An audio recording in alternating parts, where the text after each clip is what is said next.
né? A gente vai falar sobre isso. Mas você assistiu o vídeo, você viu a importância da pesquisa operacional em várias áreas, não viu, Antônio? Então, só assisti a metade, assim, sem querer. Pô, mas já o conheço, já. O vídeo é só 14 minutos, Antônio. Porra. A vida de adulto é complicado, professor. Só se dedicou 7 minutos a... Foi durante o intervalo ontem da janta. Mas, enfim, eu comecei a assistir e tinha um pouco para tomar decisões embasadas com dados, assim, para melhorar a produção, a logística e tal, sem ser só machismo. Foi mais ou menos o que eu entendi pela metade que eu assisti. Exatamente isso. Por exemplo, pesquisa operacional, ela na verdade, é uma área, né, que envolve várias ciências, né? Não só a parte de engenharia, a parte de sistemas, mas a parte de administração, a parte de estatística, né? Depende muito de vários profissionais de áreas distintas para a construção de um modelo de pesquisa operacional. Porque, vou dar um exemplo aqui, imagina a Eduarda, lá em Minas, ela resolve montar lá uma fábrica de queijo. É normal, hein, Eduarda? Fábrica de queijo em Minas, né? É normal. Não é uma fábrica, mas toda casinha que você vai tem. Pois é. Aí imagina só, ela quer montar uma fábrica de queijo e tem 3 tipos de queijo diferentes que ela quer colocar no mercado. Cada queijo desse, né, tem uma determinada procura de mercado, uma determinada demanda de mercado. Cada queijo desse, né, tem um certo consumo de matéria-prima, de leite, de outros materiais que precisam para coagular o leite, né? De sal, né? De tempo de cura, né? Então, de prensas, de máquinas para produzir, de mão de obra. Aí a Eduarda falou para mim, poxa, professor, eu quero montar essa fábrica, quero vender 3 queijos diferentes.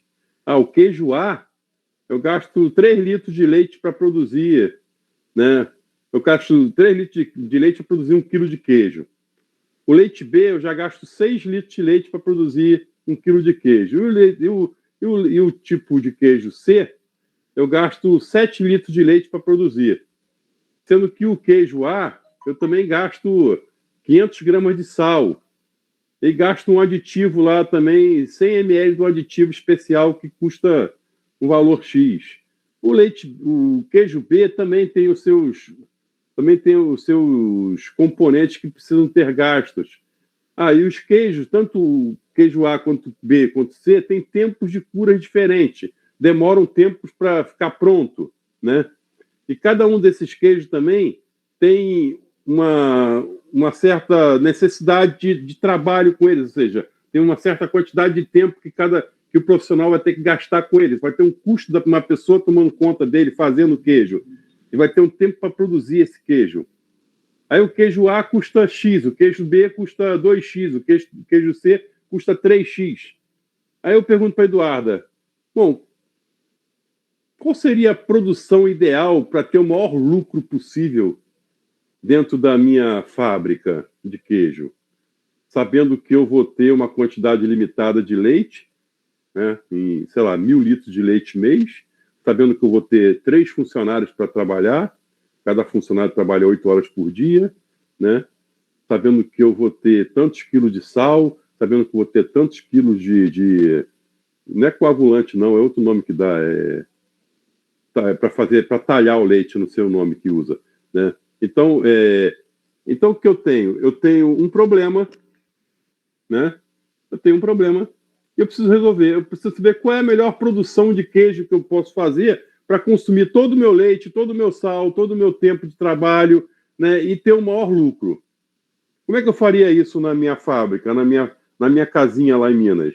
Bom, evidentemente, se eu não tiver nenhum profissional de pesquisa operacional, eu vou fazer na tentativa e erro. Eu vou produzir os meus queijos, vou botar para vender. Uns vão vender mais do que os outros, né? E eu não sei qual vai me dar o maior lucro, porque eu não tenho ideia de quanto que eu tive que gastar de tempo, de material, de tudo em cada queijo. Eu posso até ter uma ideia de lucro, mas não vou saber qual é o melhor lucro, qual é a melhor produção. Se eu produzisse quantidade de A, quantidade de B ou quantidade de C diferentes, como é que seria o meu lucro? Então, é uma pergunta que a gente vai sempre fazer dentro da pesquisa operacional. Toda vez que a gente vai fazer isso, que uma pessoa, um comerciante ou industrial quer produzir algo, ele deveria fazer uma pesquisa antes. Que tipo de pesquisa? A pesquisa de mercado, para saber o quanto que o mercado vai consumir desses queijos, cada tipo de queijo, qual é a melhor, qual queijo que tem a melhor saída, né? Eu preciso fazer toda uma pesquisa, né, de levantar todas as variáveis possíveis e as restrições possíveis na produção desses queijos, né? Eu preciso ter também uma função que eu chamaria de função objetiva, que é o meu problema principal, que é saber o que eu quero fazer, se eu quero maximizar lucro, se eu quero reduzir custo. Então, a pesquisa operacional, ela nos permite isso. Ela nos permite construir, através desse monte de coisas que eu falei, extrair um modelo matemático.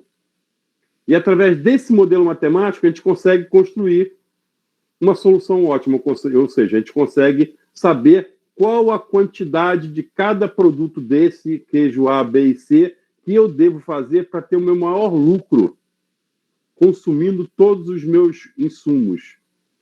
E isso é muito legal, porque normalmente se faz isso na tentativa e erro.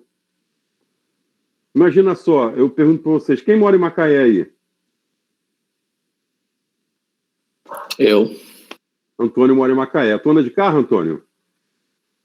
Sim. Pois é fácil andar de carro em Macaé? Os sinais eles estão Sincronizados? Sincronizados? Se respeitar a velocidade, sim. Se andar rápido, vai ficar agarrado. Se respeitar a velocidade, sim. Sim.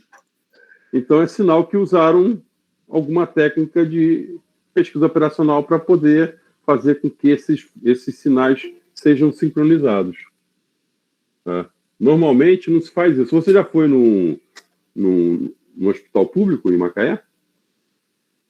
Muita coisa. Saúde? Várias vezes. O tempo que você espera para ser atendido é um tempo aceitável? Cara, quando eu fui, foi emergência, né? Então foi aceitável. Mas isso aí é problema geral de saúde, né? Normalmente não é muito aceitável, não. Normalmente é bem bagunçado e demora muito. Pois é, mas você acha que o problema é da saúde ou o problema é da organização? Ah, professor, aí a coisa mais, o buraco é mais embaixo, né? Um pouco da organização, mas é questão de falta de renda, organização, muita coisa. Você acha que a gente não tem médico suficiente? No público, não. No público, não. É claro que tem problema de organização, poderia ser mais eficiente, óbvio. Mas não acredito que seja só isso. Mas, assim, falando do privado, né, que é uma coisa que eu fico mais chateado, porque você está pagando, né? Pois aí é. Sim, tem muita falta de organização. Você agenda o negócio e você fica lá 3 horas esperando, assim.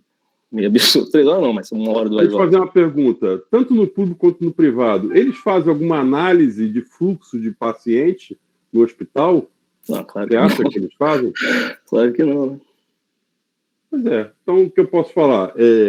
Eles atendem os pacientes, né? E de forma que resolva o problema. Né? Que alguns morrem, outros são atendidos, né? E alguns reclamam. Verdade? Eu não estou interessado em otimizar. Sempre vai ter gente lá. Mas é possível otimizar isso se a gente usasse pesquisa operacional. Tá? Com a pesquisa operacional, a gente ia saber, e podia até não resolver.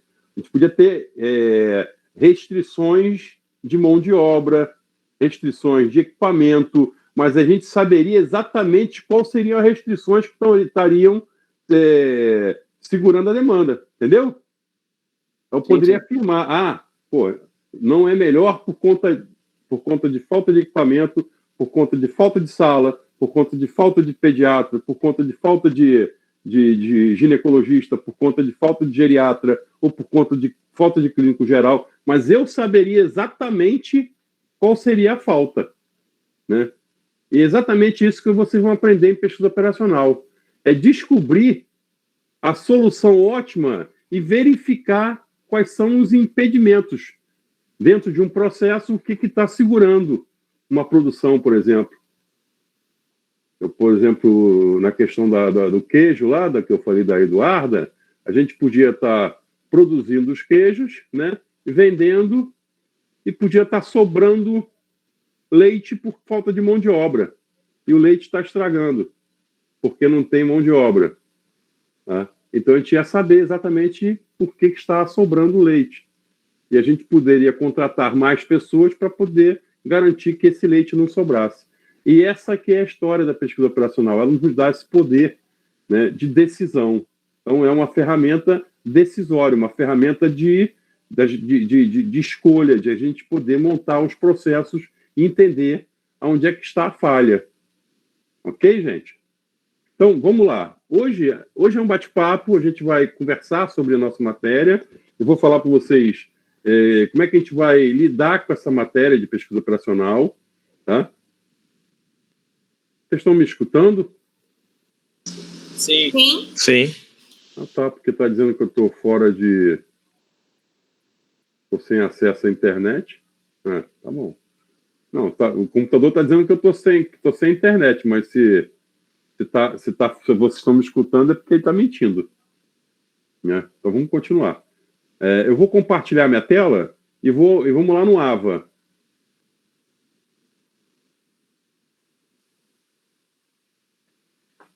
Bom, todo mundo fez inscrição no AVA?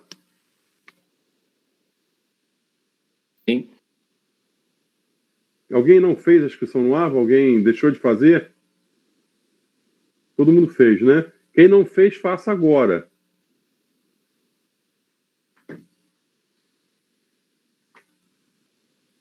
Quem não fez, faz logo.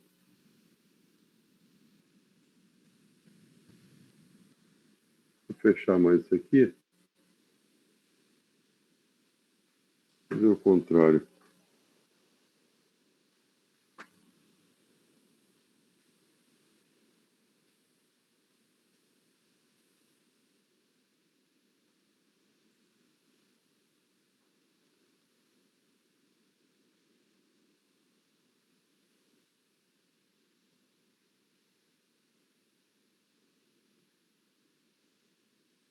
Deixar assim que fica melhor.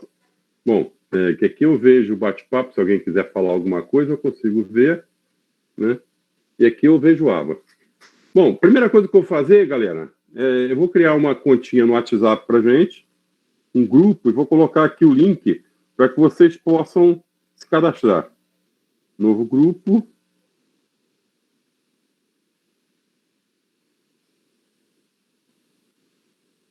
Só um segundinho.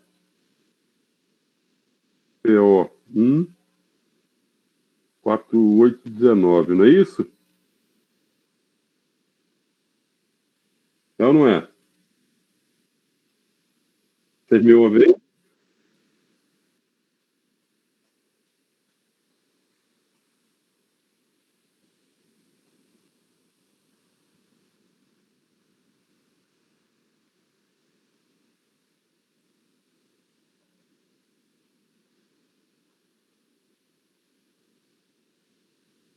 Vou pegar aqui.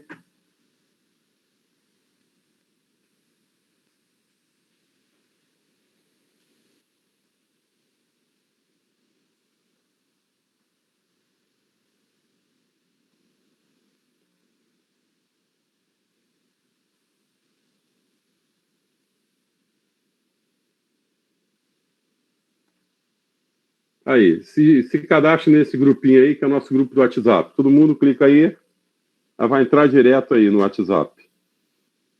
Aí, garoto. Só clicar aí e sair entrando. Bom, esse nosso grupo do WhatsApp é para que vocês possam se comunicar, perguntar entre vocês, passar para a galera geral. Eu vou colocar ele aqui, editar configurações, vou colocar ele também no AVA, para quem não estiver hoje na sala, poder se cadastrar aqui. Entre o nosso grupo de WhatsApp, está salvo.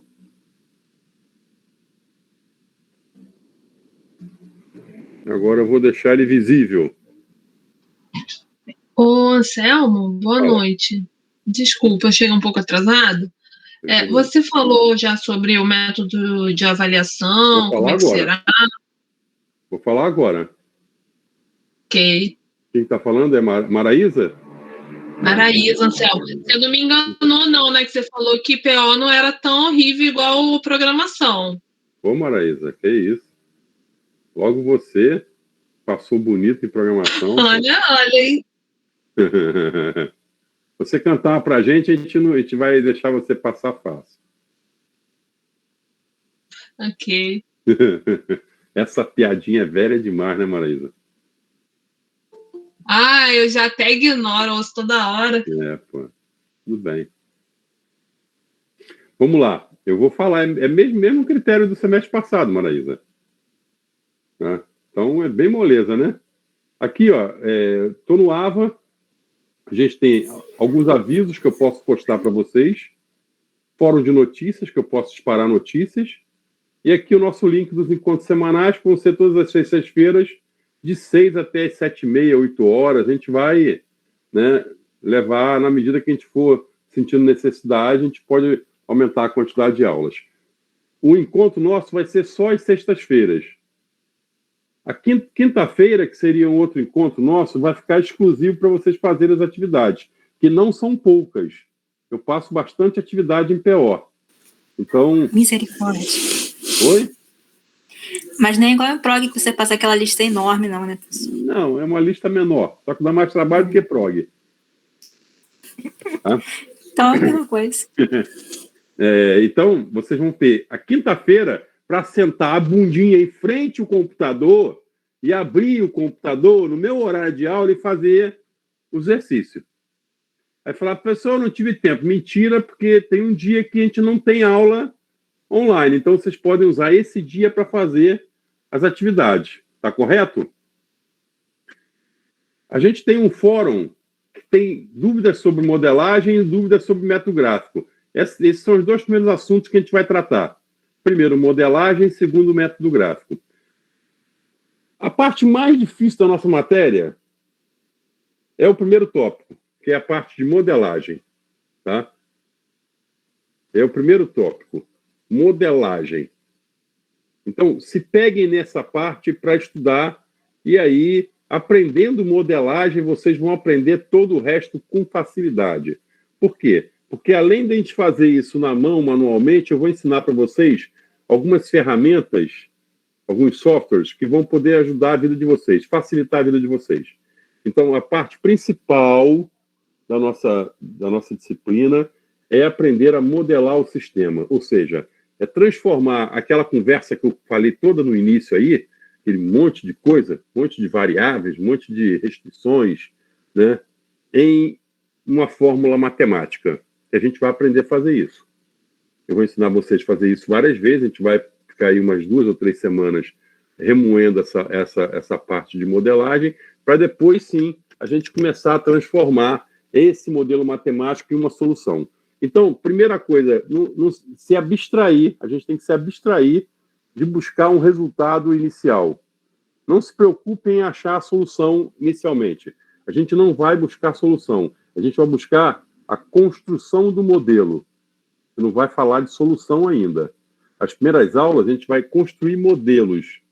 Vocês vão ver o que é um modelo de pesquisa operacional. Então, vocês não vão se preocupar em achar a solução ótima. A primeira preocupação é construção do modelo matemático. Bom, qual é o nosso conteúdo? Conteúdo programático, objetivo do curso, biografia e data das avaliações, normas para controle de frequência, para realização em N1, segunda chamada, prova final e critérios para aplicação da segunda chamada, vão estar todos aqui, no plano de curso. O plano de curso deve estar lá com data de 2021, mas é 2021-2 ele serve. A ementa é introdução à pesquisa operacional, introdução à programação linear, que é PL, resolução de modelos de programação linear, dualidade e pós-otimização. É bem pequenininha a nossa ementa, tá? Claro, dentro dessa ementa pequenininha, a gente vai ver muita coisa. Qual o objetivo dessa disciplina? A disciplina possibilita um conhecimento básico e profissional de programação linear aplicada a sistemas de produção. O objetivo também é descrever e explicar os conceitos básicos de programação linear, ferramenta determinística da pesquisa operacional utilizada como instrumento de apoio a decisões por diversas organizações. No nosso método de avaliação vai ser N1 e N2, essas duas provas, né? Essas duas provas, a P1 e a P2, valem 60%. E os trabalhos, 40%. Professor, é um trabalho só? Não, são vários trabalhos. A soma deles é 40%. Ou seja, os trabalhos valem 4 e a prova vale 6. Então, quem fizer os trabalhos já tem 4 pontos. Se fizer o trabalho certo, enviar no prazo certo, já tem os 4 pontinhos. Só precisa completar mais 3 pontinhos da prova e passar direto. Beleza? Aqui tem aulas gravadas que depois eu posso disponibilizando para vocês. A gente não vai ver isso agora. Dentro desse material, eu coloquei um livro. Um livro de pesquisa operacional, 8ª edição, o livro do Tara, 2008. Bom, aconselho. Eu vou passando o capítulozinho do livro e vocês vão lendo. Vou falar, leia o capítulo tal, vocês vão lendo. Então, já deixei o livro inteiro aí. Vocês podem baixar o livro, podem começar a dar uma lidinha, curiosidade, e aí eu vou passando os capítulos, vocês vão lendo, que é para a gente poder entender a disciplina completamente. Bom, o que é pesquisa operacional? Isso aqui é um vídeo, que eu não vou mostrar para vocês agora. É um vídeo externo explicando a aplicação da pesquisa operacional em diversos segmentos. Então, eu quero que vocês não façam como o Antônio. O Antônio só gastou 7 minutos para ver o vídeo. O vídeo tem 14 minutos, se eu não me engano. Pô, professor, melhor 7 que nada, né, cara? Tá me queimando. Assisti metade, acho que foram 14 minutos, pô. Pois é, então assistam uns 14 minutos. São 21, eu assisti 2/3, pô. Olha aí, olha. São 21 minutos? São, pô. Tá vendo isso? É. Assistiu 2/3. Aí, melhor que nada, pô. Completa agora o restante. Começa do início. Tá? E a gente vai falar o que é pesquisa operacional agora. Vamos falar da introdução à pesquisa operacional. Vocês estão vendo minha tela aí e tal, né? Aham. É que eu estava falando para o vento. Bom, metodologia de avaliação, prova 60%, trabalho 40%. Pode falar. O que manda? Quem quer falar? Briane? Não, professor, acho que a Eduardo abriu sem querer. Foi? Ela não falou why? Bom, conteúdo programático. Eu respondi a sua pergunta. Ah, tá. Foi mal. O processo de modelagem e a tomada de decisão. A gente vai ver tipos de modelos, processos de resolução de um problema, modelos de programação matemática. Dentro de programação linear, a gente vai ver problemas de programação linear com resolução gráfica, com resolução analítica. A gente vai tratar de teoremas da programação linear. A gente vai tratar de programação linear na forma tabular. A gente vai falar de problema dual, mais lá no final da disciplina. Na parte de programação linear no mundo real, a gente vai trabalhar com decisões do tipo fazer ou comprar, né, escolher a carteira de investimento, definir problemas de mistura de componentes. A gente vai ver muito essa parte de mistura de componente, a parte de problema de produção em estoque, a gente vai também ver bastante, escala de funcionário. Então, a gente vai poder montar problemas, ou seja, construir modelos matemáticos baseados nesses tipos de problemas. Na parte de análise de sensibilidade, que já é uma parte que a gente, pós-construção do modelo, a gente vai conseguir, por exemplo, baseado na construção do modelo, no modelo já pronto, a gente vai poder alterar alguns coeficientes da nossa função objetivo, que pode ser maximizar lucro, minimizar custo, para melhorar a performance do modelo. Podemos fazer alteração também no valor de constante das restrições, aquilo que eu falei, a gente pode... a gente tem uma restrição lá que tem pouco funcionário para muita matéria-prima, a gente não está conseguindo produzir a quantidade necessária.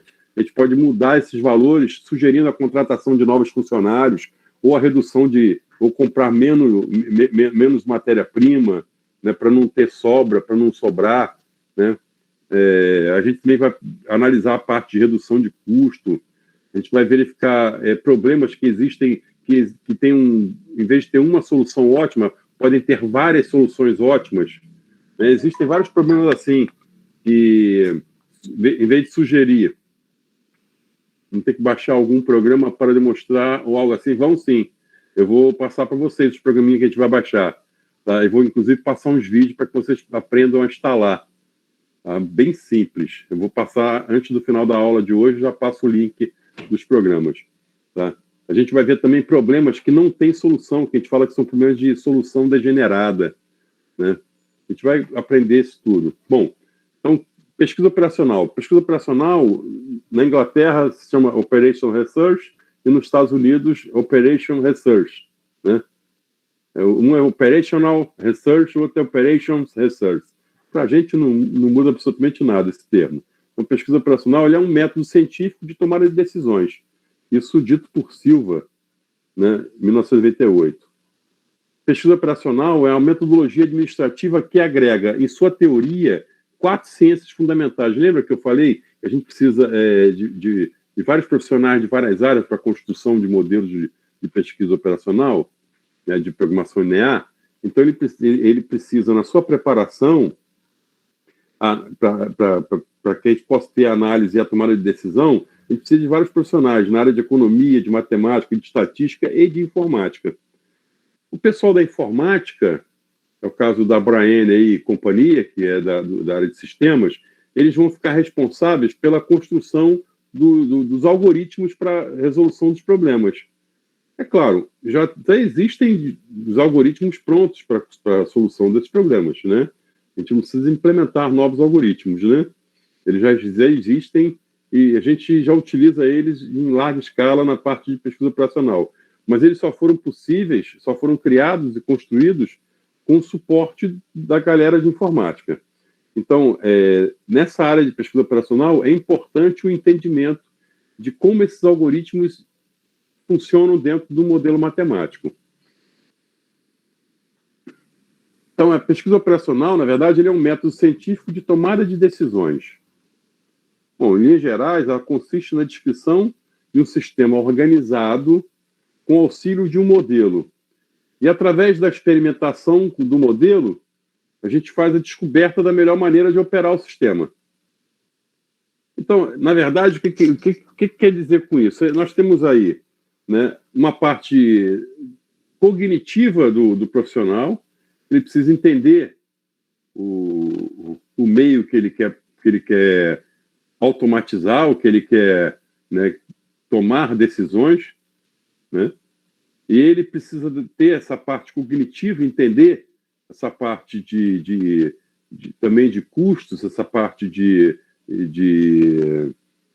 demanda, essa parte de mercado, a parte de produção, né? E tudo isso é um sistema organizado.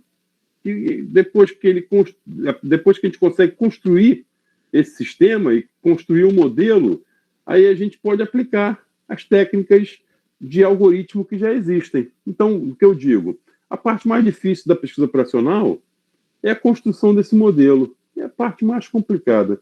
A gente vai entender por que é isso, a gente vai fazer vários exercícios, e depois que a gente fizer esse exercício, a gente vai entender, realmente essa parte é uma parte mais difícil. Por quê? Porque não tem uma receita de bolo para ela. Alguém sabe o que é um algoritmo, gente? Brian sabe. Fala para mim, Brian, o que é um algoritmo? Professor, esqueci. Não é possível. Quem é de sistemas aí? Nas matérias introdutórias a gente aprende que o algoritmo é meio que um passo a passo, né? Então, professor, definição. Matheus, tu é de sistema? Sim. Então, o que é um algoritmo, Matheus? É difícil explicar hoje em dia, eu também esqueci. Não, o que é isso? Olha aí, o Carlos já respondeu. O que é um algoritmo? Sequência finita de ações, é aquele botão ali. Mais ou menos, né? Uma sequência finita de ações. Uma sequência finita de ações. E aí? E mais o quê? Pode usar um fluxograma, por exemplo, para exemplificar o que é uma sequência finita de ações, né? Mais o quê? Uma sequência finita de ações com objetivo De resolução de um problema. De resolução de um problema. Né? Exatamente. Uma sequência finita de ações, executáveis ou não, pode ser, tem que ser executável, né? Porque não necessariamente é computacional, mas tem que ser, são ações executáveis. Por exemplo, trocar uma lâmpada. Eu posso criar um algoritmo para trocar uma lâmpada. Eu posso criar um algoritmo para fazer um bolo, né? O que eu faço? Uma sequência de passos para a criação e construção do bolo, né? Eu vou lá fazer a receita toda. Vai colocar 3 xícaras de farinha de trigo, 3 ovos, 2 colheres de manteiga, 1 xícara de açúcar, coloque na batedeira, bata durante 3 minutos, ao final acrescente fermento, depois unte a forma com manteiga, passe uma farinha, depois jogue a massa na forma, acenda o forno, coloque a temperatura de 200 graus, coloque a forma no bolo, espere 20 minutos e tira o bolo. É um algoritmo, né? Não é computacional, é? Não é. Mas se eu fizer esse algoritmo e você seguir os passos dele certinho, o bolo não vai sair? Vai ou não vai? Vai. Se você cumprir as etapas que foram determinadas, ele vai sempre sair igual. Claro, pode ter variações da qualidade do trigo, mas se ele usar os mesmos ingredientes, né, no mesmo forno, na mesma temperatura, ele vai sempre sair igualzinho. Né? E pode interferir, pode ser uma interferência de clima, né? Mas que eu estou falando de um bolo. Mas se for, né, para a solução de um modelo matemático, se eu usar um algoritmo, vai sempre dar o mesmo resultado, não vai? Sim. E o algoritmo é o mesmo? Então, quando a gente constrói um modelo matemático, a gente vai aplicar nesse modelo o algoritmo. Esse algoritmo é sempre o mesmo. Então, nunca vai dar errado. Isso que eu estou falando. Portanto, a parte mais difícil para a gente é construir o modelo. Depois do modelo pronto, a gente vai pegar esse algoritmo e aplicar nele. Aí o algoritmo ele vai fazer passo a passo e vai te dar um resultado. Então, é muito mais fácil você aplicar o algoritmo do que montar o modelo. É isso que eu estou querendo falar para vocês. Então, a parte mais difícil do nosso problema é a construção do modelo. Então, a pesquisa operacional, gente, ela surgiu durante a Segunda Guerra Mundial. E ela surgiu com resultado de estudos realizados por equipes interdisciplinares de cientistas que foram contratados para resolver problemas militares de ordem estratégica e tática. O cara saber por onde ataca, com quantas pessoas ataca, que tipo de arma que ele leva, entendeu? Então, essa tática de guerra foi construída através de pesquisa operacional. Foi nessa época que surgiu a pesquisa operacional, então, durante a Segunda Guerra Mundial, o que não se difere muito da nossa tecnologia de informática. Bom, um estudo de pesquisa operacional ele costuma envolver 6 fases. Aí, grave essas fases. Isso aí é importante. Quais são as fases do estudo? Primeira fase, formulação do problema. O professor falou qual fase daí é mais difícil?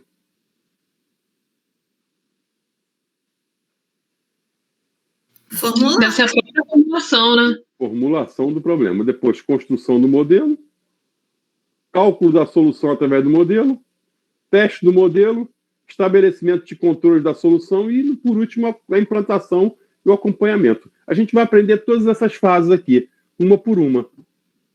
A primeira fase, a fase de formulação, o que realmente ela nos traz?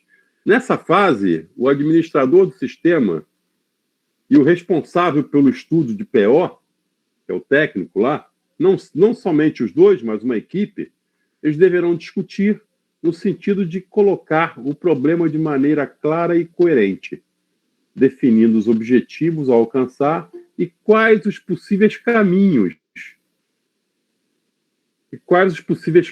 alternativos para que isso ocorra. Além disso, serão levantadas as limitações técnicas do sistema e as relações desse sistema com outros da empresa ou de ambiente externo, com a finalidade de criticar e validar a validade, né, de possíveis soluções em face desses obstáculos.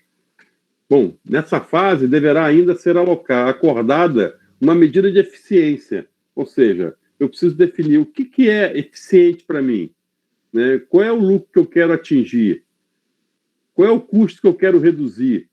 Então, eu preciso definir, né, acordar uma medida de eficiência.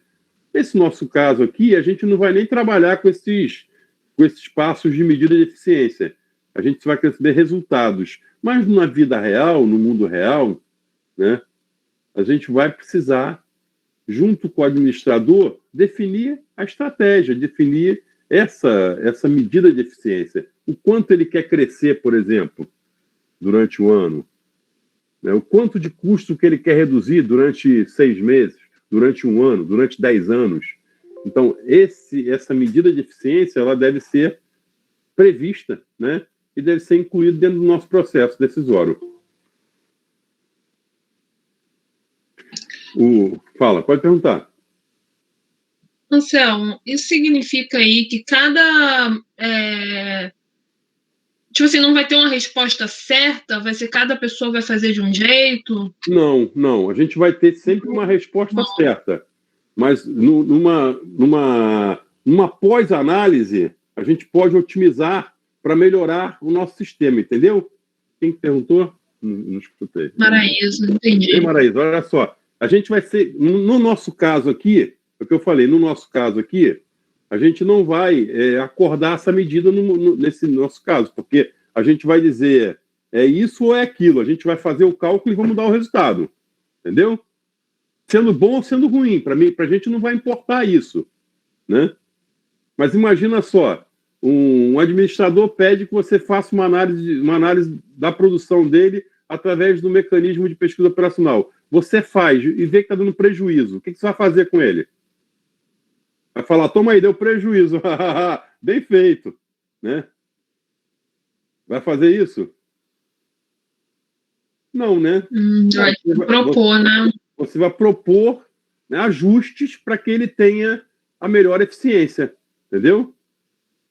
Então, você vai propor a demissão de funcionários, a contratação de mão de obra, né, a compra de insumo, a redução de custo, né, a mistura de um produto para poder baratear, entendeu? Então, você vai ter que... O sistema vai ter que propor isso. E, na verdade, você vai propor isso matematicamente, né? Você vai mostrar para ele, ó, o gargalo da sua empresa está dando prejuízo por causa disso aqui, ó. Você tem funcionário demais. Os teus funcionários, né? Você tem 60 funcionários na linha de produção. Se você tivesse 40, já resolvia. Entendeu? Você vai entregar para ele uma solução. Vai falar para ele, ó, se você demitir 20 aqui, seu custo vai reduzir em tanto, né? E você vai ter a eficiência que você quer. Tá certo? Aí... Mas aí você que vai dar o dado assim, eu quero reduzir o custo, ou eu quero aumentar a venda, ou sei lá. Pois é, eu vou dar um enunciado, aí vocês, nesse enunciado, vão descobrir o que a gente quer. A gente vai chegar lá. Tá? É o enunciado da vida real, né? Se você for numa empresa e o cara estiver produzindo produto A, B e C, e ele falar, cara, eu estou precisando aí saber que tipo de produto eu vou produzir aqui desses 3, qual que vai me dar uma maior rentabilidade, eu tenho esse pessoal trabalhando aqui, eu tenho essas máquinas que produzem esse produto aí, esse produto A consome tanto de placa, de aço, o produto B, né, consome tanto, o produto C consome tanto, eu vou dizer para ele, ó, vale a pena, cara, você produzir X desse produto A, 10X do produto B, e o produto C você não produzir nada. Está tendo prejuízo. Entendeu? Então, essa percepção a gente vai ter baseado no enunciado que a gente vai ver. A gente vai chegar lá já já. Então, é o que eu digo aqui. Na construção do modelo, do sistema, os modelos que interessam em pesquisa operacional são os modelos matemáticos, né? Isso é, modelos formados por um conjunto de equações e inequações. Não se preocupem, porque não é nada absurdo, difícil. São equações e inequações bem simples, tá? E a gente vai resolver isso aqui com grande facilidade. Uma das equações do conjunto serve para medir a eficiência do sistema. Não usa nada de cálculo diferencial, não? Não usa nada de cálculo diferencial. O máximo que a gente pode usar é álgebra linear. Tá? Que também não é necessário a gente usar nesses modelos que eu vou aplicar com vocês. Mas eu deixei já um material no AVA lá sobre álgebra linear. Vocês podem dar uma olhadinha. O que a gente pode usar no máximo também aqui é sistema. Vocês sabem usar sistema? Moleza, né? Com quantas variáveis? Normalmente com 2 variáveis, porque quando a gente usa sistema é porque a gente está usando método gráfico. Método gráfico a gente usa 2 variáveis só, né? Porque a gente usa o plano cartesiano, a gente só tem x e y. Então, normalmente é um sistema com 2 variáveis, né? Bem simples.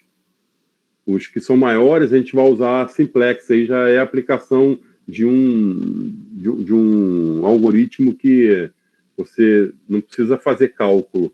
É só a aplicação de uma regra de algoritmo. A gente vai ver. Não se assustem, não. É bem simples, gente. Sei que vocês estão assustados. É porque nos exercícios de aplicação de cálculo, a gente utilizava máximos e mínimos em cálculo diferencial para fazer uns cálculos disso aí que você está falando, de otimização. Ah, sim. Mas a gente não vai precisar usar isso, não. Você pode até fazer por aí, mas não precisa porque a gente já tem um algoritmo que já faz isso para a gente. Tá? Mas não precisa usar cálculo diferencial, não. Bom, na construção do modelo, a gente vai trabalhar com essas equações e inequações. Tem uma função que a gente chama de função objetiva ou função de eficiência, que é a função principal, que é que vai determinar o que eu quero, se eu quero maximizar ou se eu quero minimizar. Normalmente, a gente trabalha com maximização, minimização de lucro, minimização de custo. Posso maximizar também produção, posso minimizar mão de obra, né? Aí eu vou, dentro do contexto que eu vou apresentar para vocês, a gente vai entender o que a gente quer maximizar ou minimizar. Mas, normalmente, a gente ou quer maximizar ou quer minimizar. Não existe outra possibilidade. Tá? As outras equações que a gente vai descrever, elas vão se apresentar como limitações técnicas, que a gente chama de restrições técnicas dos sistemas. Então, nós vamos ter uma equação que é a função objetivo, que determina se eu quero maximizar ou minimizar algo. Uma outra equação, ou equações, que vão descrever as limitações técnicas do sistema.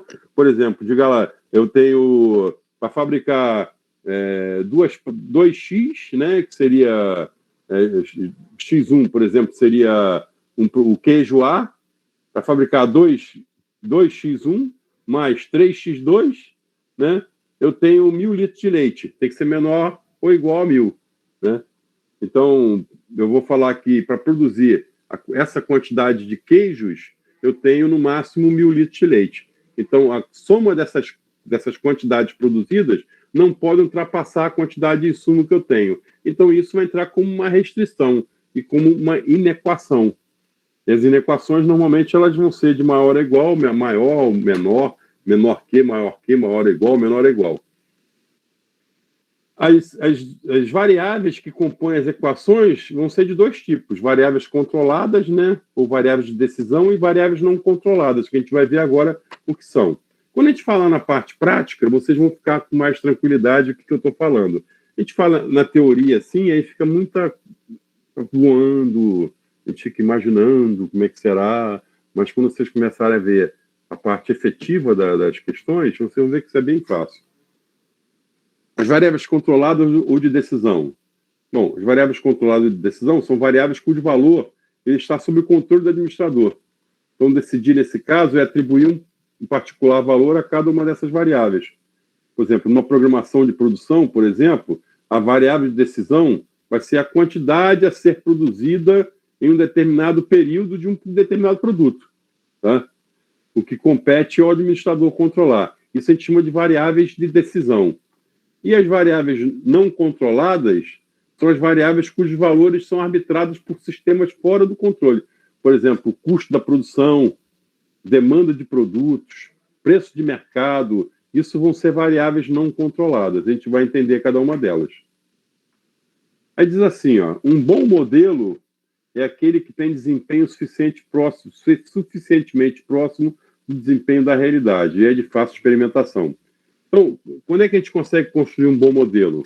Quando a gente tem dados históricos para a construção dele. Tá? E um bom modelo é aquele que se aproxima da realidade.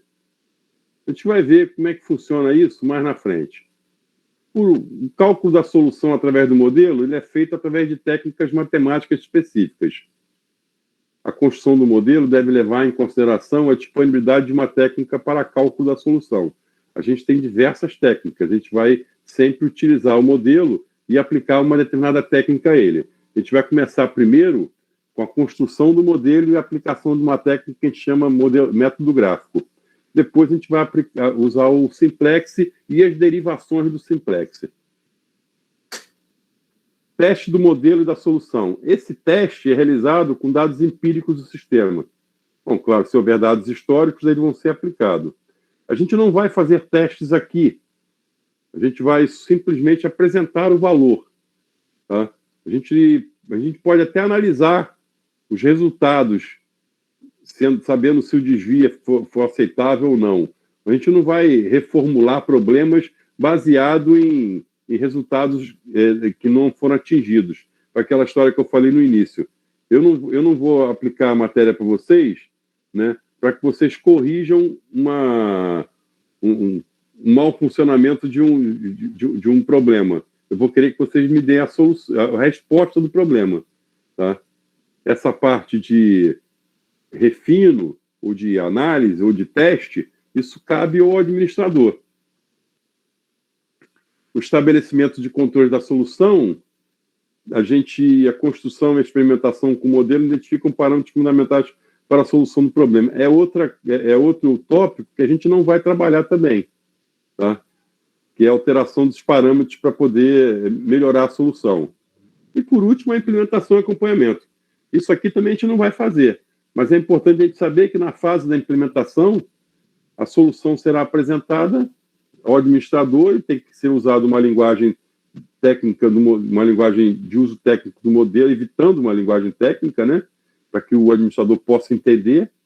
O uso da linguagem do sistema em estudo facilita a compreensão e gera boa vontade, né, para a implantação. Então, você precisa vender o produto e o administrador entender o que você quer que venda. Então, essa implantação deve ser acompanhada para ser observada, o seu comportamento, e algum ajuste pode ser requerido. Aqui eu vou falar de programação linear. Depois a gente volta um pouquinho e revê, para vocês não ficarem muito voando. Bom, PL. Quando a gente fala em PL, uma coisa é pesquisa operacional, outra coisa é programação linear. Programação linear é uma técnica utilizada na abordagem de problemas de PO. Tá? Então, por que ela é usada? Porque ela é simples, né? Ela tem um modelo simples de aplicação e a gente pode usar técnicas de softwares que já existem para a solução de problemas. Então, as aplicações mais conhecidas são feitas em sistemas estruturados, como sistema de produção, de finanças, controle de estoque, a parte de logística, né? Tudo isso a gente pode utilizar as técnicas de programação linear. Bom, a programação linear é uma técnica de pesquisa operacional utilizada para apoio de decisões, visando a otimização de sistemas reais através de modelos formados por um conjunto de equações e inequações. Isso repete o que eu falei lá no início. Sistemas são entendidos como um conjunto de recursos, máquinas, pessoas, insumos, hora de trabalho, né? Tudo que for relacionado a esse ambiente a gente chama de sistema, agrupado para atingir os objetivos de uma determinada organização. Então, em pesquisa operacional, os modelos são representados são representações de sistemas reais. utilizado para estudar ou analisar alternativas variadas ao mesmo tempo. Então, os modelos podem ser... Tem 2 tipos de modelo, né? Na verdade, a gente trabalha com 3 tipos. A gente vai ver um só. O modelo icônico, que são modelos através de imagens. Os modelos analógicos, que são modelos gráficos. E os modelos simbólicos, que são apresentados através de equações e inequações. Esses que a gente vai trabalhar são os modelos simbólicos. Então, o objetivo de um modelo de programação linear é encontrar os valores das variáveis de decisão que maximizam ou minimizam uma determinada função objetivo. Isso aqui a gente repete o que vem falando. Então, o objetivo da PL é encontrar as variáveis de decisão. O que são as variáveis de decisão? O quanto eu vou produzir de cada produto durante um determinado tempo. Isso pode ser uma variável de decisão. Tá? O quanto vou produzir determinado produto durante um determinado tempo. Então, as minhas variáveis nunca vão ser o produto, tá? Ou a peça, né? Vai ser sempre o produto a ser, né, fabricado durante um período de tempo que eu quero maximizar ou minimizar.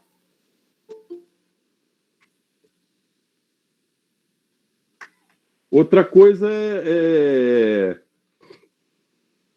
ela vai estar... Normalmente, essa função ela vai estar sujeita a um conjunto de restrições, que aí restrições podem ser aquelas que eu citei anteriormente. Pode ser mão de obra, pode ser tempo, pode ser insumo, né? Pode ser demanda, pode ter um monte de restrições. Eu posso falar assim, eu quero produzir 1000 peças, mas o meu gerente falou assim, não adianta produzir porque não vende, só vende 100. Não adianta produzir 1000. Né? Produzir 1000 é prejuízo. Então, isso é uma questão de demanda. Então, a demanda gera uma restrição. Eu quero produzir 800 peças desse produto aqui. Não pode porque as placas de aço que você tem só dá para produzir 50. É outra restrição. Nesse mês agora eu quero produzir 1000 peças dessa aqui nessa máquina. Não pode porque essa máquina... A capacidade dela de produção são 50 peças diárias. Né? Você não conseguiria produzir 1000. Né? Ou 10 peças diárias. Você conseguiria produzir, né, no máximo, trabalhando 30 dias, 300 peças. Isso trabalhando sábado e domingo. Levando em consideração que domingo não se trabalha, né, você teria 25 dias. Então, você poderia produzir no máximo 250 peças, não 1000. Então, isso seria uma restrição. Então, essas restrições, elas vão fazer parte da nossa formulação, do nosso problema matemático. E outra coisa, sempre as minhas variáveis de decisão nunca podem ser inferior a 0. Imagina, eu não posso produzir menos uma peça. Eu posso produzir no mínimo 0 peças, ou seja, não produzir nada. Mas eu não posso produzir negativo, não existe produção negativa. Então, tanto a função objetivo quanto as restrições, elas são representadas por equações e inequações lineares. Os valores das variáveis de decisão representam os níveis de atividades de uma determinada organização. Por exemplo, quantidade de produtos a serem fabricados, quantidade de insumos a serem utilizados e outras coisas mais. Aqui, o modelo de programação linear tem a seguinte forma. Aqui eu digo assim, maximizar. O que eu quero? Eu quero maximizar. A minha função objetiva vai ser C1x1 mais C2x2 mais C3x3 até CnXn, se for maximizar. Se for minimizar, a mesma coisa. Sujeito às restrições.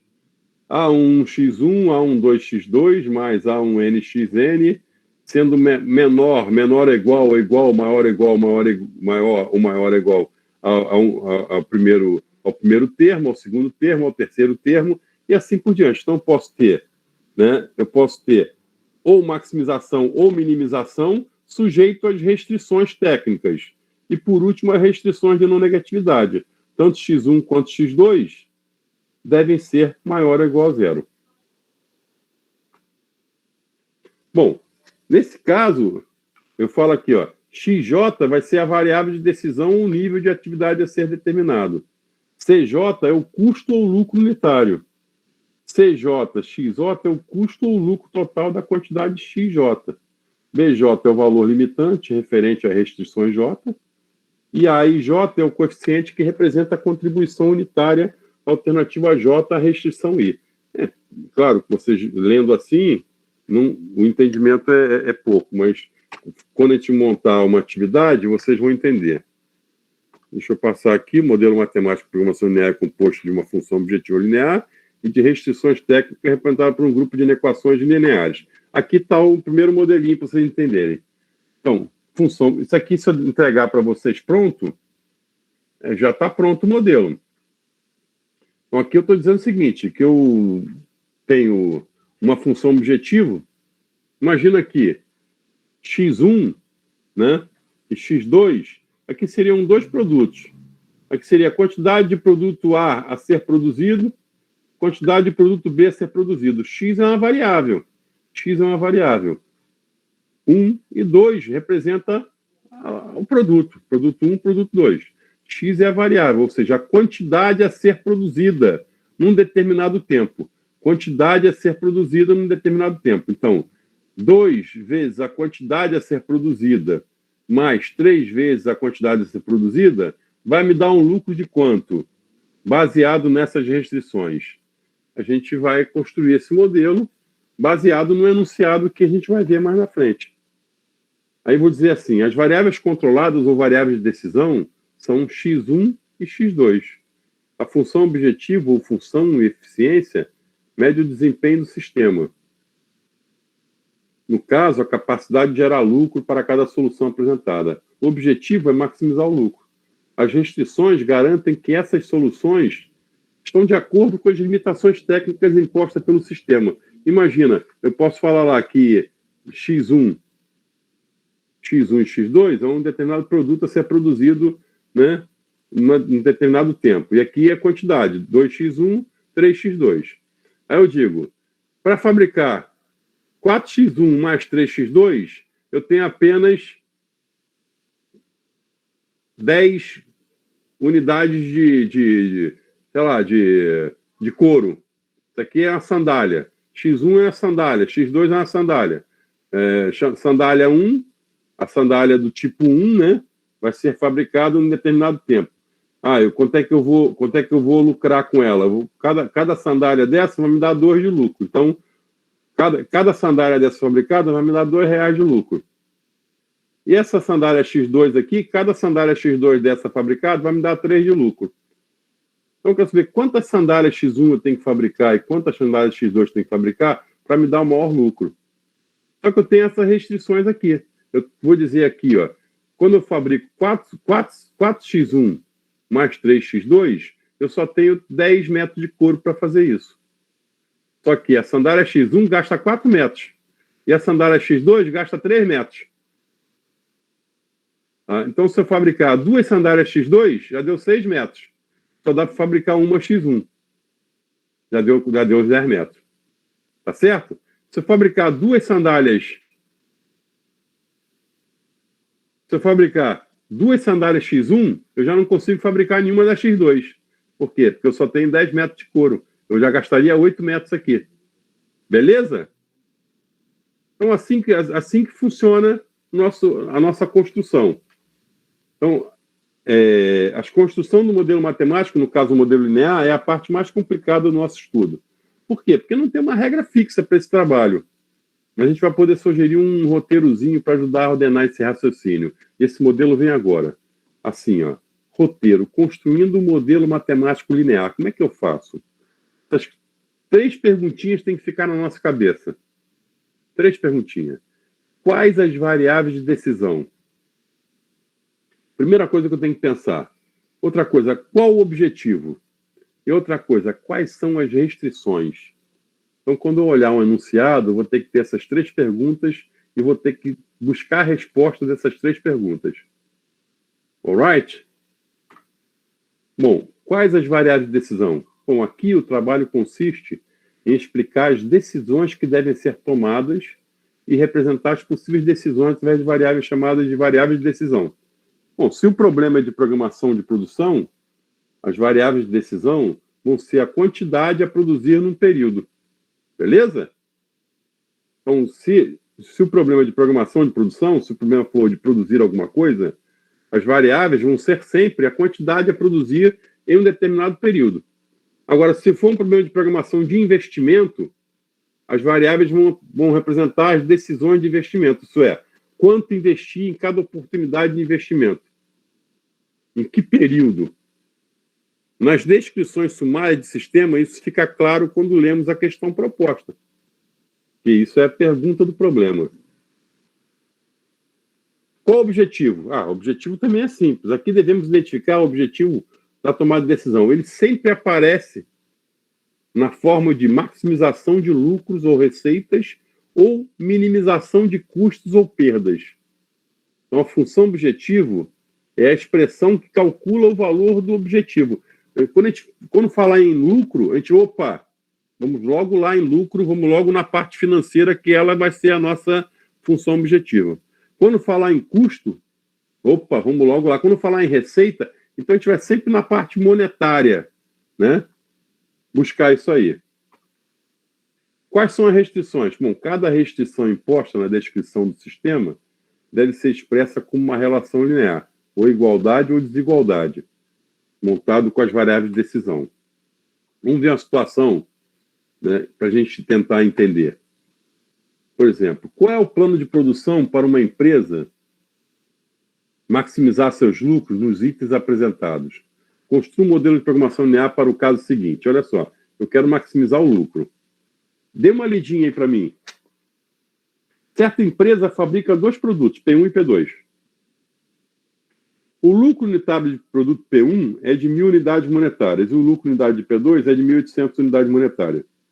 A empresa precisa de 20 horas para fabricar uma unidade de P1 e 30 horas para fabricar uma unidade de P2. O tempo anual de produção disponível para isso é de 1.200 horas. A demanda esperada para cada produto é de 40 unidades anuais para P1 e 30 para P2. Como é que eu transformo isso aí no modelo matemático? Quais são aquelas 3 perguntas que eu falei para vocês? Vocês lembram?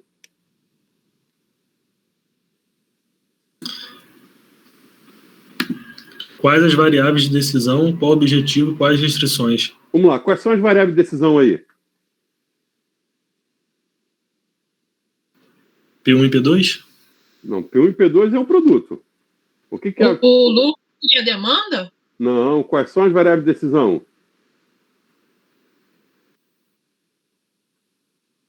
Certa empresa fabrica 2 produtos. Não é isso?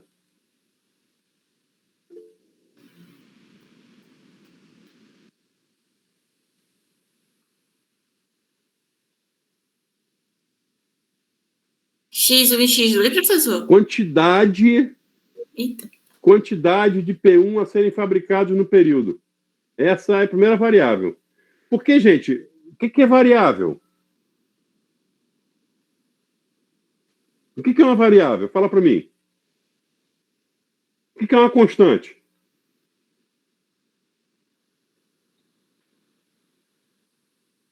Tranquilo, professor. P1 pode ser uma variável? P1 pode ser uma variável? Pode. Por que pode, se P1 é um produto?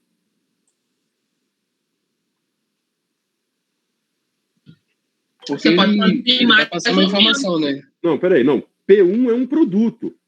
A fábrica produz 2 produtos. O produto é P1. Podia ser sapato. Sapato é uma variável? Aí sapato se tornaria variável, né? Não, sapato não é uma variável. Sapato é um sapato. No caso, tem que ser algum dado. Oi? Número. Teria que ser algum dado. Tipo assim, igual 1.000 unidades. Veja bem. Calma aí. Olha só a diferença. Certa empresa fabrica 2 produtos. Vamos falar que P1 e P2 são 2 produtos. O primeiro produto é bicicleta. O segundo produto é uma moto. Então, certa empresa fabrica 2 produtos. Uma moto e bicicleta. Moto e bicicleta. Aí eu pergunto, moto é uma variável? Moto? Moto é o quê? Uma moto é uma moto, vai ser sempre um produto. Aí se eu falar assim, quantidade de motos a serem produzidas no período, isso é uma variável? Sim. Sim, porque eu não sei quantas são. Então ela passa a ser uma variável. Entendi. Entendeu? Entendi. Show de bola. P1 não é uma variável, P1 é um produto. Se eu falar assim, P1 é um produto, não é uma variável. P1 é P1, vai ser sempre P1. Aí se eu falar quantidade de P1 a serem produzidos no período, aí é uma variável, porque eu não sei qual é a quantidade. O meu sistema vai definir qual quantidade de P1 que eu devo produzir. Beleza? Mesma coisa é P2. Vou ter a quantidade de produtos P2 a serem produzidos no período. Ok? Então, já descobri quais são as minhas variáveis de decisão. É quantidade de produtos P1 a serem produzidos no período e quantidade de produtos P2 a serem produzidos no período. Que período é esse? Anual. Aqui, ó. O tempo anual de produção disponível para isso é 1.200 horas. Então, eu sei que eu vou produzir esse P1 e P2 no ano, né? Beleza? Mas vamos falar assim, para a gente não complicar muito, vamos falar que o que é a variável? A quantidade de P1 a serem produzidos. E a outra variável? A quantidade de P2 a serem produzidos. Tá bom? Tá bom assim? No período depois a gente fala, mas vamos pensar assim, para ser uma variável, eu tenho que ter uma incógnita, né? Então, a minha incógnita vai ser a quantidade a serem produzidas de P1 no período. E a outra incógnita, a quantidade a serem produzidas de P2 no período. Cada variável dessa eu vou dar um nome. Aí, P1, quantidade a serem produzidas de produto P1, vai virar X1. E P2, quantidade de produtos P2 a serem produzidos, vai virar X2. Beleza? Então, eu vou criar duas variáveis, X1 e X2. Nelas, eu vou atribuir esse nome. Quantidade de produtos a serem produzidos. Quantidade de produto P1 a serem produzidos. Qual é a minha função objetiva? Agora, outra pergunta. Qual é a função objetiva? Eu falei que a função objetiva, quando eu falar em produção, né, quando eu falar em lucro, ela vai estar focada na parte financeira. Né? Então, ele fala assim, o lucro unitário do produto P1 é 1.000 unidades monetárias. Então, se eu fabricar um P1, eu ganho 1.000. Beleza? E se eu fabricar um produto P2, eu ganho 1.800. Ok? Então, a minha função objetivo vai ser 1.000 X1 mais 1.800 X2. Por quê? Porque ó, P1 não é X1 não é a quantidade de produtos P1 a serem produzidos? Então, se eu falar 1.000 X1, se eu produzir 10 P1, né? X1 vai virar 10, né? Então vai ser 1.000 vezes 10. 1.000 vezes 10, não é isso? Então vai ser 1.000 X1 mais 1.800 X2. Ok? Tá difícil entender, não? A empresa precisa de 20 horas para fabricar uma unidade P1 e 30 horas para fabricar uma unidade P2. Isso já entra na restrição. Né? 20 horas para fabricar P1 e 30 horas para fabricar P2. Quando eu leio P1 e P2 aqui, eu já transformo isso em X1 e X2. Porque ele vai gastar 20 horas para cada P1, né? Então vai ser 20 X1 mais 30 X2. Isso tem que ser menor ou igual a 1.200. Porque eu só tenho 1.200 horas. Então, durante o ano, cada produto que eu fabricar de P1 vai gastar 20 horas, cada produto que eu fabricar de P2 vai gastar 30 horas. A soma dessas horas vezes a variável de cada produto não pode exceder a quantidade de horas que eu tenho no ano. Tá certo, gente? Aí eu digo também que a demanda esperada para cada produto é de 40 unidades anuais, para P1 e 30 para P2. Então, eu vou falar aqui, X1 tem que ser menor que 40 e X2 tem que ser menor que 30. Né? Beleza? Eu não posso fabricar mais do que isso. Então, a demanda esperada para cada produto tem que ser de 40. Tem que ser menor ou igual. Menor ou igual a 40 porque eu não posso fabricar mais de 40, porque a demanda não é 40. Não posso fabricar mais. Vamos lá.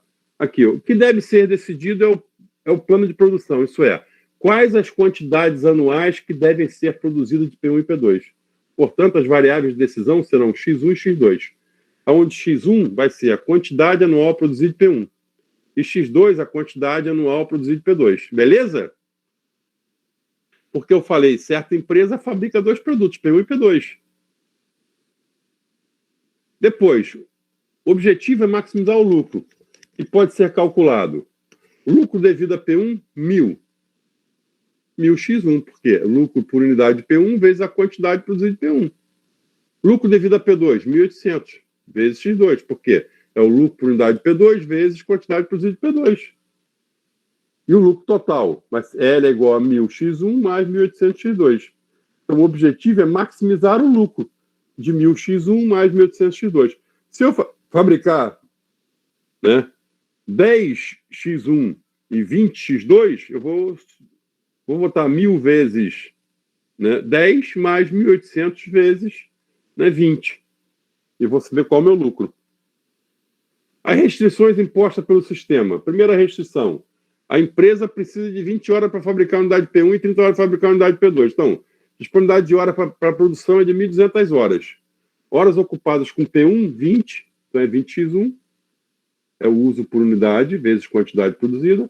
Horas ocupadas de P2 é 30x2. Uso por unidade, quantidade produzida. Total de horas ocupadas na produção, 20x1 mais 30x2. Isso tem que ser menor ou igual a 1.200, porque eu só tenho 1.200 horas. Agora, por último, a demanda esperada para cada produto é 40 unidades anuais de P1 e 30 de P2.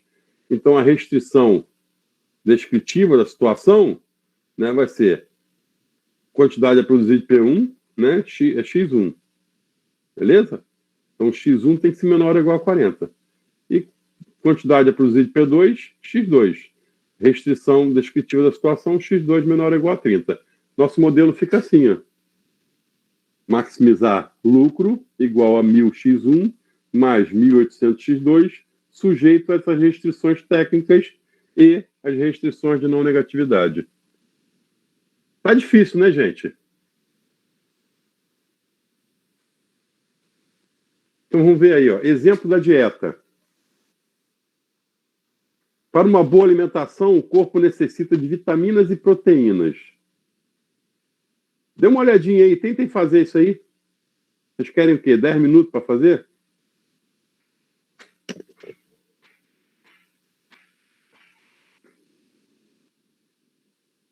Tá bom. Vocês conseguem fazer aí? Vou tentar aqui, professor.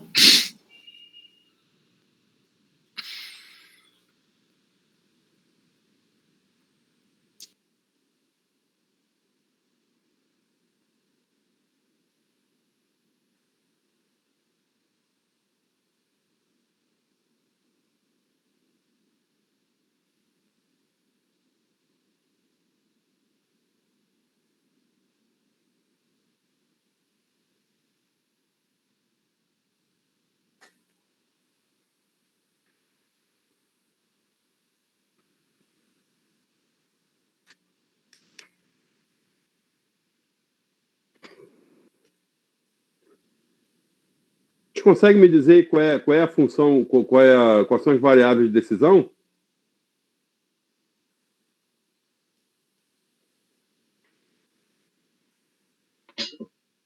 A quantidade de vitaminas e de proteínas? Na verdade, são duas variáveis, né? Não é uma só. Quantidade de vitaminas a serem...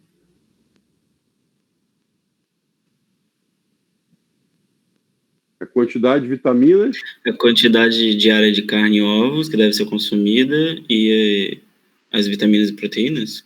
Não, pô. Com menor custo? A quantidade de... Aqui, ó.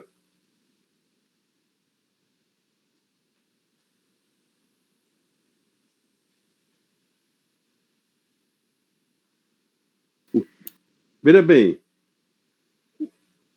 Tem ovo na vitamina ou tem vitamina no ovo?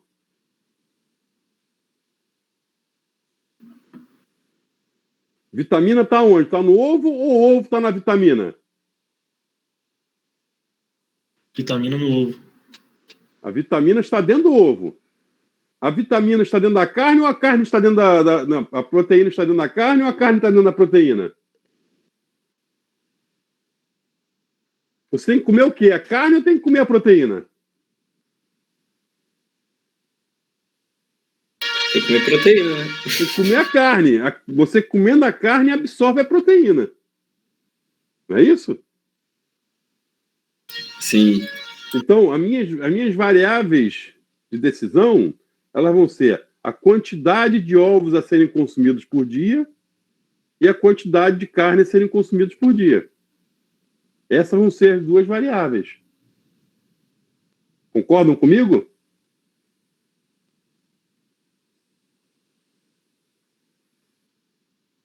Sim. Pois é, porque se eu consumir o ovo, eu vou consumir tantas vitaminas e tantas proteínas que fazem parte do ovo. Se eu consumir carne, eu vou consumir tantas vitaminas e tantas proteínas que fazem parte da carne. E esse é um exemplo de dieta. Claro que eu estou usando só ovo e carne. Eu podia usar outros alimentos também, né? Eu não sei nem se vitaminas e proteínas estão corretas, não devem estar. Isso aqui é um chutômetro, né?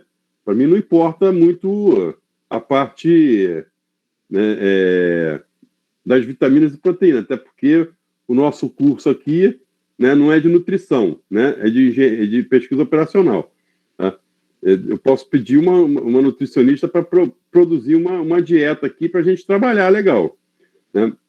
Mas, ó, variável de decisão aqui é a quantidade de ovos, de carnes a serem consumidos diariamente.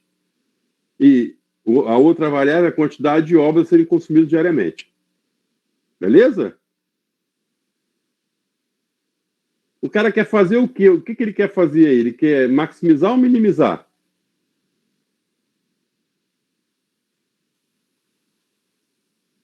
Minimizar. Ele quer o menor custo. O cara é um miserável, né?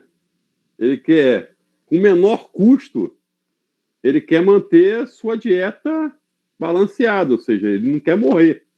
Ele quer comer pouco, né? Mas quer ter as vitaminas e proteínas necessárias. Então, se ele quer minimizar, né, qual é a nossa função objetivo? A gente vai logo na parte financeira. Quem fala da parte financeira aí?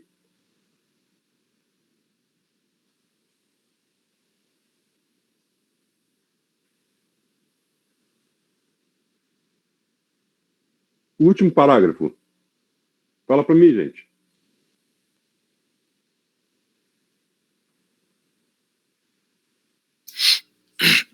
Aquele ali, 3 unidades monetárias e 2,5. Imagina que a gente fala assim, ó, cada unidade de carne custa 3 unidades monetárias, né? Então vamos falar assim, que a carne, quantidade de carne a serem consumidas diariamente vai ser X1, beleza? E quantidade de ovos a serem consumidos diariamente vai ser X2. Então a minha FO vai ser 3x1 mais 2,5x2. Beleza? Vamos lá, vou mostrar. Devemos decidir quais são as quantidades de carne e ovos a pessoa deve consumir no dia. As variáveis de decisão serão, portanto, quantidade de carne a consumir no dia e quantidade de ovos a consumir no dia. Olhem para cá. Quantidade de carne e quantidade de ovo. Lembrem que, primeiro, a gente tem que buscar, né, a hierarquia, né? Ninguém vai comer vitamina e ninguém vai comer proteína. O cara come carne e ovo. O cara não come vitamina e proteína. A vitamina e proteína estão dentro da carne e dentro do ovo. Beleza? Então, as minhas variáveis de decisão vão ser quantidade de carne a serem consumidas no dia, vai virar X1, e X2 vai ser a quantidade de ovos a serem consumidos no dia, vai virar X2. Qual é a função objetivo? O objetivo é minimizar o custo, que pode ser calculado, custo devido à carne, 3, né, vezes X1, que é a quantidade de carne a ser consumida no dia, e o custo devido aos ovos, que é 2,5, vezes X2, que é a quantidade a consumir de ovos ao dia. E o custo total vai ser T igual a 3x1 mais 2,5x2. O objetivo é minimizar isso, minimizar custo, que é igual a 3x1 mais 2,5x2. Quais são as restrições? A restrição agora é fácil. As restrições impostas pelo sistema são necessidade mínima de vitamina 32 unidades. Vitamina de carne. Quanto que a carne tem de vitamina? 4, né? Quanto que os ovos têm de vitamina? 8, né? Então vai ser 4x1 mais 8x2. Isso tem que ser maior ou igual a 32, porque ele tem que consumir no mínimo 32. Então, 4x1 mais 8x2 tem que ser maior ou igual a 32. Então, primeiro eu vejo uma restrição, que é a minha restrição de vitamina, tá? E depois eu vejo a minha restrição de proteína. Aí eu vejo a carne tem quanto de proteína? 6. E o ovo também 6. Então, 6x1 mais 6x2. Isso tem que ser maior ou igual a 36, porque eu tenho que comer no mínimo 36 proteínas. Beleza? Tá claro, gente? Por enquanto, sim. Então, o nosso modelo ficou assim.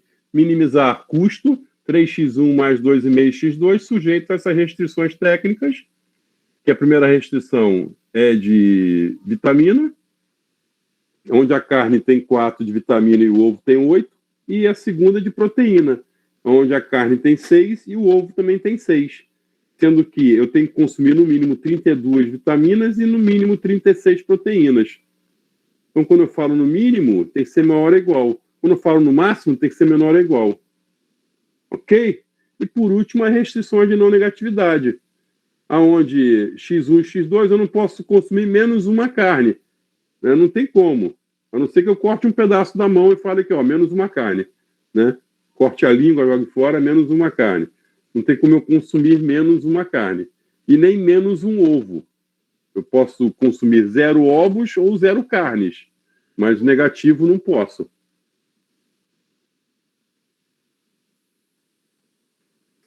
Bom, vou deixar para vocês fazerem agora. Construir um modelo matemático de programação linear dos sistemas descritos. Aqui, ó. Vou deixar para vocês fazerem. São 19h30, né? Tá lá não precisa copiar, não. Tá no AVA. Então, abram o AVA. Tentem fazer. A solução está mais adiante. Não olhem a solução. Tentem resolver sem olhar. Tá bom? Na próxima aula a gente retoma e eu continuo explicando. Tá bem explicadinho lá no AVA. Vou deixar aberto para vocês fazerem perguntas aí.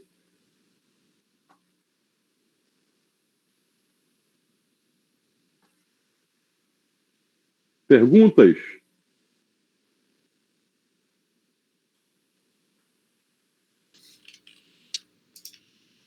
Vamos aí.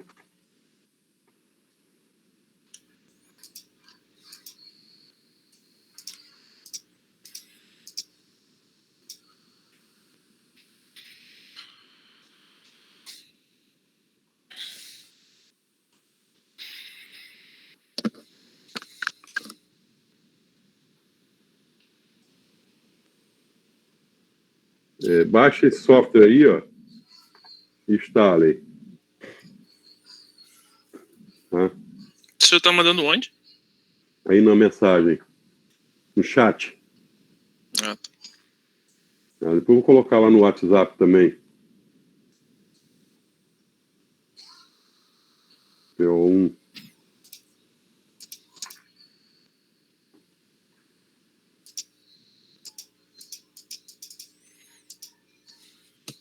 E o outro é a ferramenta Solver. Eu vou... Deixa eu ver aqui o vídeo.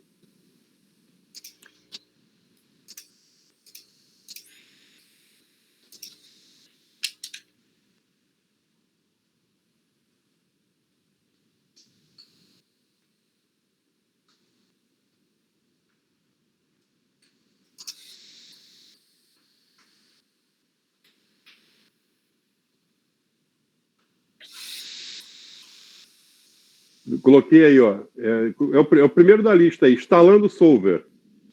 Tá? Lá no AVA. Então, essas duas ferramentas aí vocês podem instalar. Esse é o Lindo e o Solver. Essas duas ferramentas a gente vai usar para resolver problemas de PL, tá bom? Professor, não sei se você está pensando que está transmitindo a tela, mas aqui não está aparecendo, não. Não estou transmitindo a tela, não. Estou falando que eu mandei um link pelo chat. Tá, já vi. E o outro eu coloquei no Ava. Abra um Ava lá, que tem lá um vídeo instalando o Solver. Já vi. Beleza? Beleza, Luísa?